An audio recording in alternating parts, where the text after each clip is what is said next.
Thank you. Much appreciated. I know everybody's hungry, but you know, this is something I've been really waiting for some time.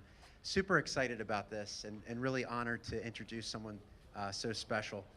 Ari Zoldan, I've known. He's been a longtime friend of mine. I recall back in 2007, 2008, Ari had started a new business. Ari is now CEO of Quantum Media Holdings. But back then he had started Quantum Networks, and it was just one of those startup type stories. You know, just a couple people working hard nonstop, and within 3 years he went from zero to a $30 million company, 4,500% growth. And since then, Ari has just done some amazing things over the years. He's known as a tech analyst for CNN, Fox News, CNN Money, NBC, Wall Street Journal, Huffington Post. Just about every major media outlet has quoted Ari at one point in time or another. So this is super exciting because, you know, we've got somebody from the media, which is always good to have somebody from the media, but also somebody that has a real story to tell, somebody that's been in the trenches just like you and I have been, and obviously who has reached really the pinnacle of success. Ari has done a lot outside of just technology, but he's also a DC news correspondent. He's part of the press, and he's traveled the world to help those that are underprivileged, that need support, and he's an advocate for the entrepreneur. So without further ado, I'd like to introduce my dear, dear friend, Ari. Thank you for joining us, and come on board.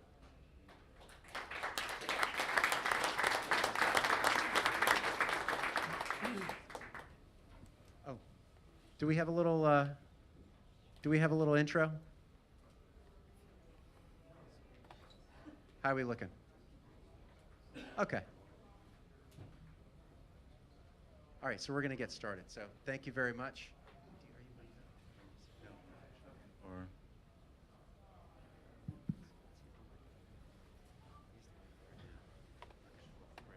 Thank you, Steve. Steve is not on my payroll, and I could tell you as a member of the media, don't believe a word that I say here or ever. So, guys, thank you for joining us, and I guess maybe the competitive nature in me, I really would like our panel to be the best.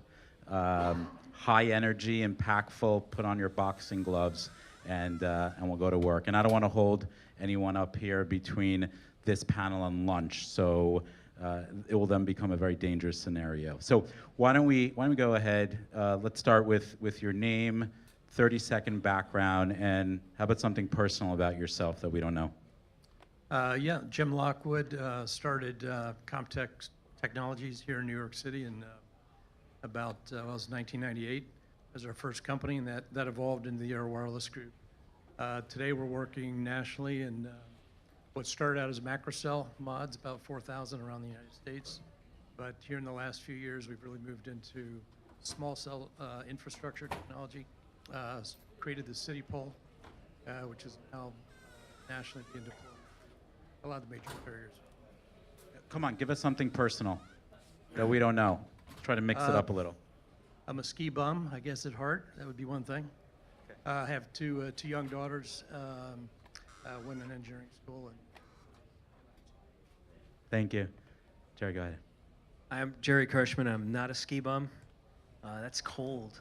Like, it's stay warmer than that. So Jerry Kirshman, President and COO of Galtronics. Galtronics is a pure play antenna manufacturer from small stuff like your phone type antennas all the way up to small cell macro. We do a lot of small cell antennas. We call whip antennas, or now we're calling them micro canisters or something like that. So new names. Give you something personal about myself, I guess. I commuted a lot from Long Island to New Jersey, where I now live. So if you need to go from Long Island to New Jersey or back and forth, I'm your man. Get you there. Just call me. I'll walk you through it. Thank you, Jerry. We're going to talk loud. Everyone will talk up. Scream.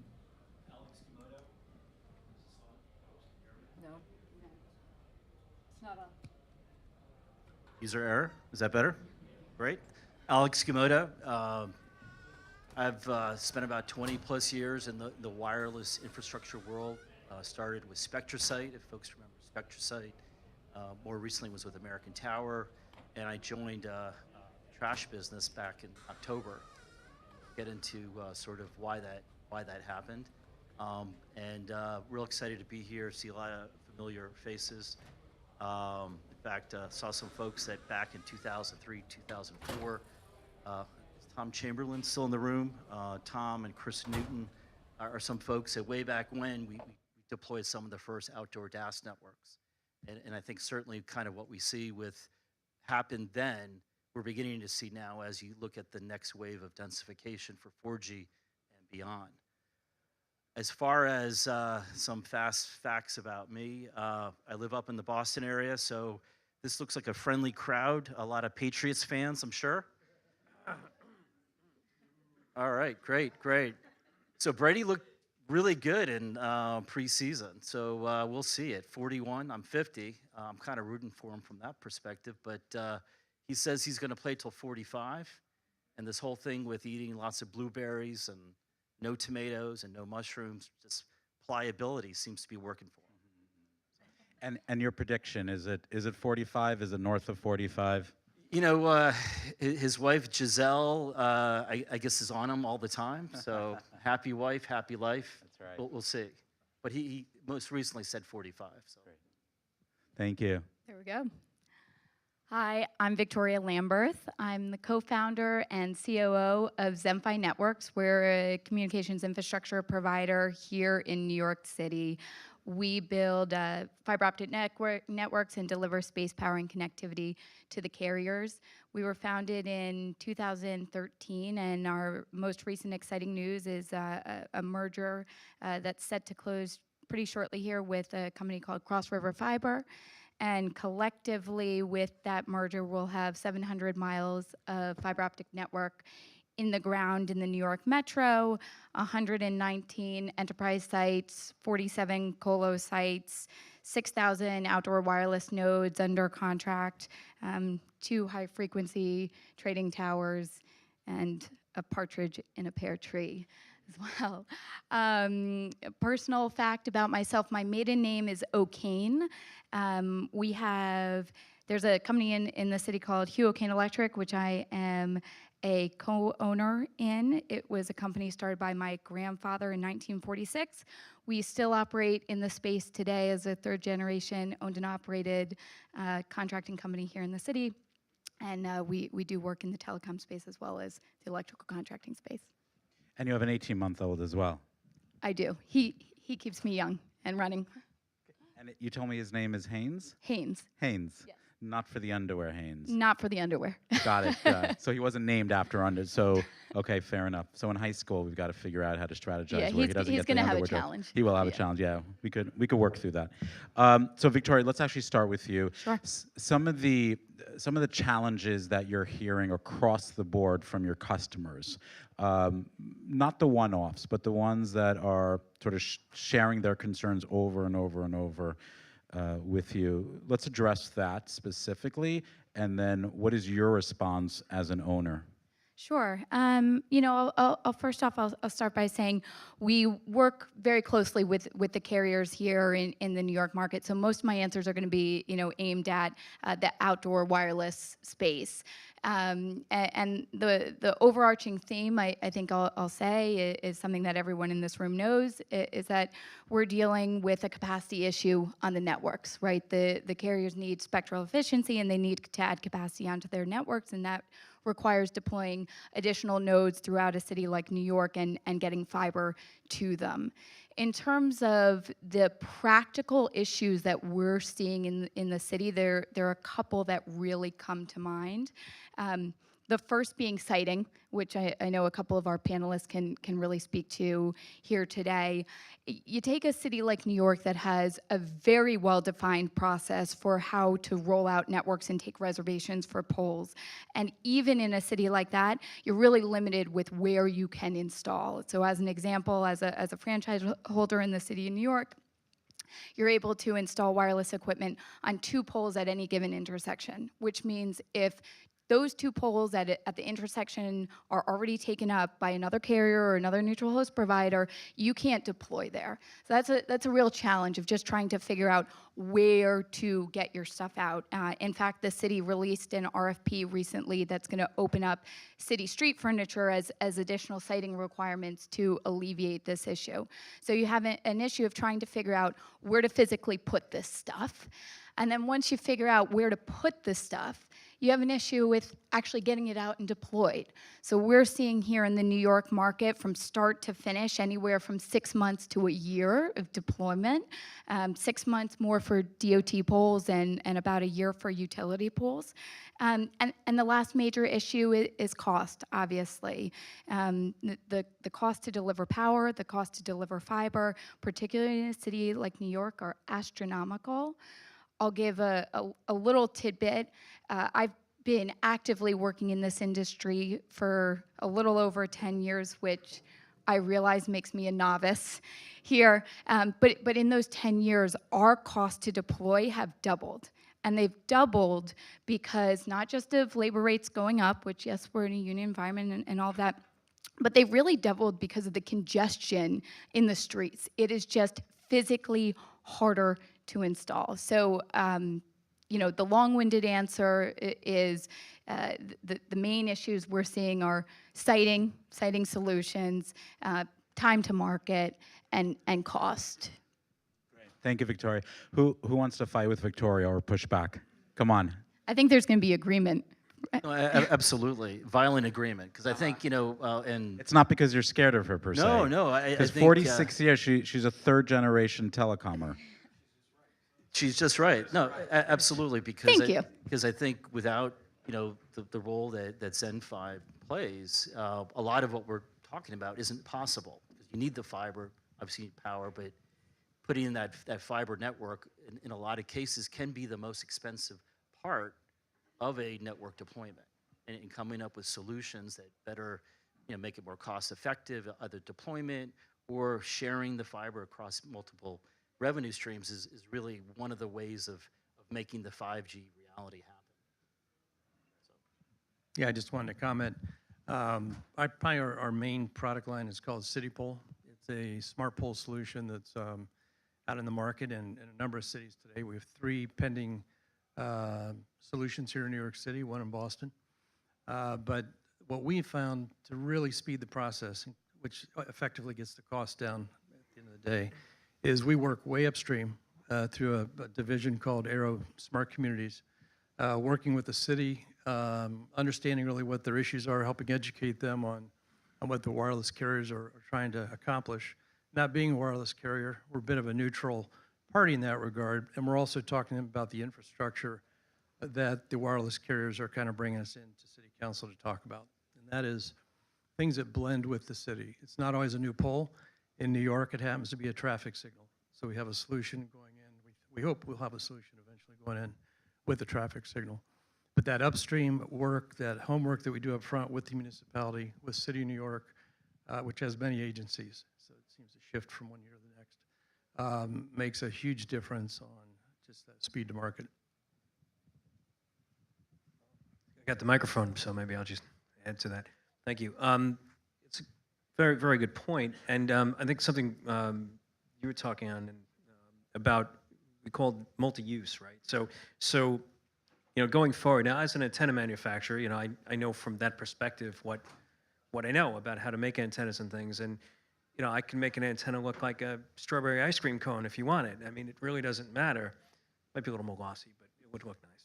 But so, as long as that there is a broad application of acceptability to these things, that's what would drive that design. So, but what you talked about earlier about multi-use, this is what's changing, right? We're moving into a world now where, for example, like a traffic light isn't just a traffic light anymore. It's also a wireless location, as well as a smart, trash receptacle is also now a transmitting point. Now, these are items that we're all familiar with. They're here. They're in our face when we walk through the street. We don't even notice them, and these are great places to put wireless units because you're not visually adding anything to the environment. And so, as a manufacturer, this is interesting to us because then we're trying to say, okay, that's what you want. Then we're going to try to make our antennas look as naturally, blending into the environment, right? And that's really what's going to happen going forward. Yeah, and look, I know this isn't a smart cities panel, but I think you're hitting the nail on the head in terms of in an area, in a metro environment where there is congestion, where you don't have availability of sites, you need to find a secondary and sometimes a third solution. And when it comes to an area like New York, there's a couple that come to mind, the smart poles and using them on the traffic lights. But we see those links out in New York that are replacing all the old payphones. Like you think of the bus shelters, smart waste solutions, and effectively it's working with the city to figure out how can we deploy furniture out there that has a use for the citizens in the city that can double as an additional siting option to solve the congestion and allow for an additional node to be rolled out. Great. Let's talk about street furniture because you touched on it for a bit, and it's a buzzword. So who wants to take this? Just a definition of street furniture for the people that don't know what it is. Where are we now? Where are we going to be in 5 years from now? And where is there opportunities for small businesses and entrepreneurs to be able to play in that space? I'll take the lead on this question. I think street furniture, for those of us who are in the business, it's really about things that are out in the street that has another purpose. So it could be a bus shelter, it could be a street light, it could be a traffic signal control box, it could be a BigBelly. BigBelly, for those of you who don't know BigBelly, we're the leading smart waste solution system out there. We've been around since 2003, 17,000 unique locations in the US alone, where we have 1 station, 2 station, 3 stations, including here at Times Square, we have about 300 of them. And you may have passed by without even thinking twice, but it's this container that's serving a purpose where, in this case, it's the bid. They pay us for this solution because it's providing this smart city benefit. I mentioned that I came out of the tower industry and I joined BigBelly to help them launch their telecom business unit because we saw that, I saw from a carrier perspective or an infrastructure provider about that need of finding to put antennas and boxes in a way that aesthetically people aren't going to choke on it. I'll raise my hand. I was involved with the first outdoor DAS networks and small cell networks, and I know what it means about what it needs to be aesthetically pleasing and how communities are react to things that don't need to be there. Well, street furniture, we have this opportunity, and I think the Link NYC kiosk was a nice sort of first step with that, where they took something that was there, the old payphone, created this multi-purpose platform that now serves multiple benefits because it's got a permanency there, it's got space on the interior to hide equipment, have a display, it brings power, it brings fiber, and so suddenly the reason for being on the street is multi-purpose. So with the Telebelly, we have the same concept. Our core customer for BigBelly are the municipalities, are the campuses, and they want more of these things. So we got into advertisement as a way of subsidizing it. Well, they're also having issues with small cell siting. They're also having issues with placement of other smart city types of devices and applications that maybe they can't justify the cost of power and fiber solely for that purpose. So creating a platform that actually can host multiple different applications is the vision of what the Telebelly is all about. It's one solution. There's other solutions out there. I know Jim, and with what you're doing, it's sort of it's the same concept, but it's really trying to create that Venn diagram with the bullet in the bullseye in the middle, where it's serving multiple different benefits for the carriers and the MSOs and the other ISPs, for the communities that are getting benefits from it, and then from just the residents and others who, again, are looking for multiple benefits in this real estate. It's really real estate that's not overly cluttered and it's really maximized the utility of. You also hit on something really important, which is having the power and the fiber there, and particularly the power. I mean, that's such a large cost component in deploying these networks. That's and right. if you can have a site where you've already got power there, and you, even if the fiber's nearby, you know, if you can pull it in, all of a sudden the cost to deploy that site is significantly less. I mean, you're talking about, you know, $50,000, $100,000 to bring fiber to a pole in New York City. That's a major cost savings when you're deploying thousands of these across. So I just didn't want to lose that point. I thought it was very No, you're absolutely right, and I think that, you know, if you take that and then again think about all the different applications you can layer on that cost that otherwise would have been a sole purpose cost, it create, you know, that whole rainbow of ICT applications becomes, you know, potentially available. Just wanted to add on the topic of street furniture, we're seeing a lot of interest by municipalities, of course, is in the IoT applications. And so the, you know, municipalities are getting a lot of information from different sources on IoT. They're very interested in that. And the wireless carriers, of course, want to have a small cell on the top. That helps pay for the pole. So that's where there's we're finding the absolutely critical need to design these structures so that they're future-proof, a term we heard earlier, that can handle both future IoT solutions, whether it's cameras, environmental sensors, traffic counters, in addition to multi-tenants. So we have solutions now that have up to 3 carriers and quite a bit of IoT solutions capable for the future. So the structure itself is permanent, but what goes on the inside can change pretty frequently. Just to add a comment. You need a little friction here, right? And we're all agreeing with each other. Mm-hmm. Not much, just a tiny bit. So, you know, we've all seen good street furniture with street installations, and we've seen bad ones too. You know, if you travel around the U.S. or even, you know, overseas, you see ones that, you know, I mean, a lot of, you know, loose cables, things like that. So, just the point is that I think, you know, we need to do a good job in, you know, making sure that, you know, what we deploy is, you know, visually acceptable, because it's a forefront of a whole industry going forward that's going to grow and grow and grow. You know, I've said this before, that small cell, in a sense, is kind of like the on-ramp to 5G, because it's deployed at the street level, unlike macro.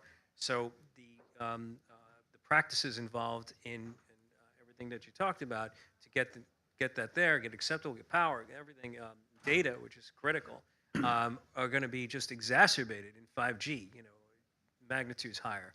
So honing our processes now, getting them straight, will give us a much easier, you know, uptake in the future. Yeah, I mean, I agree. I also think that's where you also start thinking about playing with, you know, neutral infrastructure, right? And I'm coming from the fiber side, and we're a neutral provider of underlying dark fiber here. And the thought for us is, sure, we may be deploying this for one customer today for a single application, but tomorrow there's going to be a new application, and at the end of the day, the fiber is there, the power is there, they're going to be able to use it. And I think that goes along the same lines of making sure the form factor is in both an aesthetically pleasing form factor and something that can be leveraged as we continue to see this movement towards 5G. And, you know, we're just scratching the surface with IoT and the like, so we don't even know what that's going to be, you know, 10, 20 years down the line. So let's get though to the question, because I know that there's some small businesses and entrepreneurs here, and this may be difficult because the industry is mostly is a B2B space and focus on carrier networks. But if you were to start a business, and maybe it's the entrepreneur in me, and kind of play in the telecom space with some of the big boys, are you looking at developing hardware? Are you looking at developing software to the B2C market? What kind of opportunities are there out there? I think one area is vendor agnostic software for IoT technologies. I know there's a number of companies working on those today. They're a bit larger companies, but I think this whole field of IoT technology it's growing very quickly. Cities are embracing it. Security is embracing it. We're finding tremendous interest in security systems, but then also this whole this whole software of how these can all talk to each other and coexist is a great need for that and a big opportunity.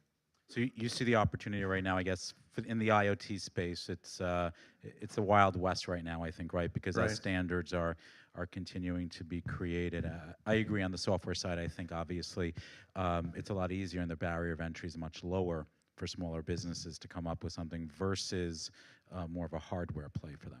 You know, I mean, obviously, as an entrepreneur and starting the business, we started in the fiber space, and I'm still a proponent, you know, of that being a great space for people to play in. And there's always this discussion of there's plenty of fiber out there, fiber's fiber, why would you start a new fiber company? But the fact of the matter is, to solve this problem of densification that is coming, you have to build a new type of network.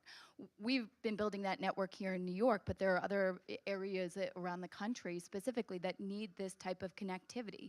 You need to have an architecture that looks like a more traditional cable architecture. So instead of the legacy fiber networks with high bandwidth, high resilient networks that are interconnecting data centers back to the enterprise locations, you need to be able to drop off 2 fibers at every single intersection in Manhattan. There are 3,000 intersections in Manhattan. We've got contracts to drop fiber at 2,600 of them. I mean, you're not going to do that with the legacy fiber network. So I'm a huge proponent in investing in infrastructure. You know, clearly, I see a very strong need for that here in New York City. I think New York is just the start. We're going to continue seeing that rolled out and are seeing it rolled out in all other major metropolitan areas. And, you know, from there, the problem is just going to keep moving to suburbia and the like. So fiber for you. Yeah. And I think also there's probably opportunities also in terms of creating jobs to be able to subcontract to a lot of smaller businesses as well. Yep, exactly. So if Jim talked about software and you talked about fiber, on a panel earlier, they talked about different business models, business arrangements. It was about in-building, and I think for folks that know about in-building, that model has sort of changed, reflecting the fact that the carriers just can't pay for everything. So I think an area for entrepreneurs, and I don't know if these are folks in their garages or not, is to think about what are new business models that actually support this so that it's not just, you know, a single carrier that's paying for everything, but actually the costs are shared, and maybe it is more of a public-private partnership. But I think it's new ideas around that. And then I think from a banking perspective, how do you fund that? How do you securitize it? And I think there's opportunities around that. Thank you. Yeah, I certainly agree that these business models are very interesting, and there's a lot of variability in these public-private partnerships. What we're finding is a lot of municipalities also want to own their infrastructure, but they don't want to operate it. So we're finding real interest, and we're selling poles actually now at the cities direct. They're hiring operators, and then there's basically the financial partner is leasing that back over a period of time back to the city. We're also finding energy companies who have the power to their lighting fixtures are gaining a lot of ground in terms of you know, cities that basically are saying we don't want to have risk of pole pollution. So these existing locations, XL Energy is an example for us, are adopting smart poles, and it's a drop and swap. And they're getting new LED lighting. It's a financial model that works for them as well to lower the cost. So that's an application of like multi-use, right? I mean, because they're doing lighting and yeah. wireless Yeah. and other things, and nobody said the smart city phrase yet, but that's all going to be part of that going forward, right? Mhm. But what smart city to me anyway is coordination. And you talked about opportunities, which I think that was where we were going with this.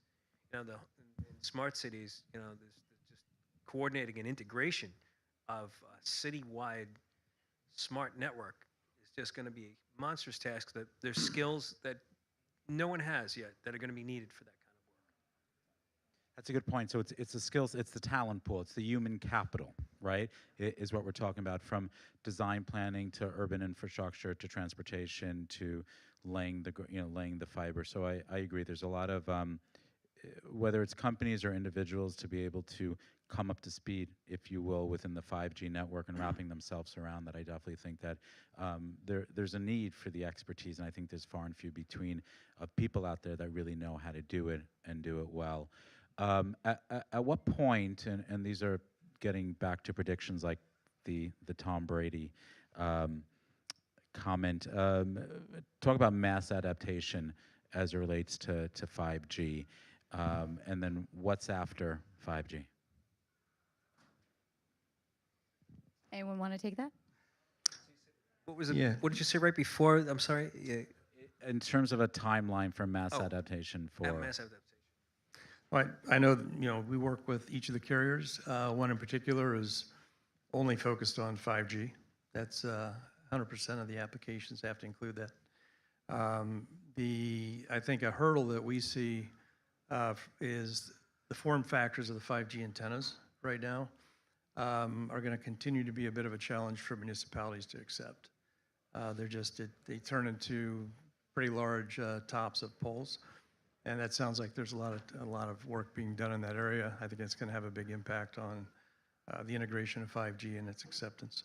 I totally agree. I mean, especially, again, we're local, so I can only speak to New York, but it's certainly a challenge here, and it's a challenge if you're trying to be a neutral underlying provider to have a multi-carrier solution with the form factors that are required. So I think you hit your nail on the head. And how about final comments, thoughts in terms of infrastructure and the future, and we're going to let the gates open for lunch. I think one very important thing in looking at infrastructure is it's a permanent part of the environment and of the city going forward.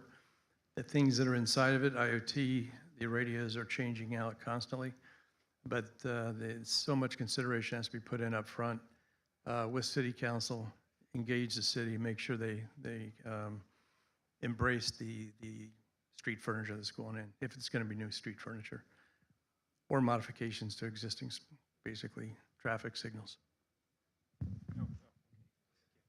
I think we're just obviously just touching on this, and the amount of time we have and everything like that. But what's coming is going to be everybody's predicting how 5G is going to be just so different and everything like that. But what also it's going to do is it's going to standardize a lot of things. Now, the specifications are pretty good. They're done, IMT 2020. And so devices are going to be easier to get, let's say, connected, and so that makes it easier to get more different devices connected, being able to share data. Obviously the medical implications are fantastic and other things like that. So it's going to be interesting. And from our perspective, as an antenna manufacturer in many different aspects of the industry, all these things will need antennas, of course. And so we're going to have to adapt, and we already are, to these just changing requirements where devices are going to be in things that they've never been before in new ways. Like, for example, a trash receptacle that's not only telling people when it needs to be empty, but it's now providing data for you in a general way. So that just all new areas that are coming out. That's what's going to be exciting. And beyond 5G, probably teleportation. I mean, and the thing that I really like the best is that thing on Star Trek that makes anything you want. You just whatever food you want. Out of it. Forget teleportation. I want that thing. Yeah. I'm on board. Yeah, we're actually working on that right now. Well, I mean, one thing as you look at the future, there's still some fundamentals that have been around for the last 20, 30, 40 years, which is you need to have space to put your gear or to hang your antenna. And that space has to stay there, more or less permanently. And then you have to bring power or fiber to that location. And so we already talked about the costs and all that, and then the aesthetics, and really the community sort of campus kind of interest in why that thing's out there. So those things aren't going to go away. What we haven't talked about yet are what are the other kind of business models around things like 3.5 or other sort of kind of carrier sort of arrangements. So some of this over the next 4 or 5, 10 years is going to be changing sort of, what your relationship is with your provider and who your provider is. And maybe the person who actually owns it is more like what they, again, talked about in an earlier panel, is someone, a third party, more neutral, who's playing that role in there. Because again, the limiting factors now suddenly are just, again, do you have enough space to put the box and the antenna, and can you get power and fiber there in a way that's cost effective? So I think it's pretty exciting because, we've come a long way over the last 20, 30 years. I remember a long time ago, people said that, maybe 20,000 towers are going to get built. Obviously that was a 2G world. 4G, 5G, and beyond, it's all going to come back to that basic premise. And I know that we're up to the task coming up with those different creative solutions. Yeah. Thank you. I would just say that, the major problems with the infrastructure that we're dealing with, they're actually pretty simple problems, but they're hard to solve. So it's about the challenge of figuring out where your conduit is. It's about calling up the contact at the utility and trying to get them to move your permit to the top of the list instead of someone else, or take a 45-minute lunch break instead of an hour so you can get 20, 30 done. It's about finding the pathway, finding the power. These actually aren't, these super complex challenges necessarily, but they're really hard to do. And so I think you need to think about when we're looking towards 5G and how to solve for the carriers, we really have to think about just the nuts and bolts. Like, how can we be more effective and more efficient at doing those very basic building blocks a little bit better? Thank you very much. Now, well, if we don't get a big round of applause, no one's leaving for lunch. So, there we go. Great. Thank you guys so much. Thank you.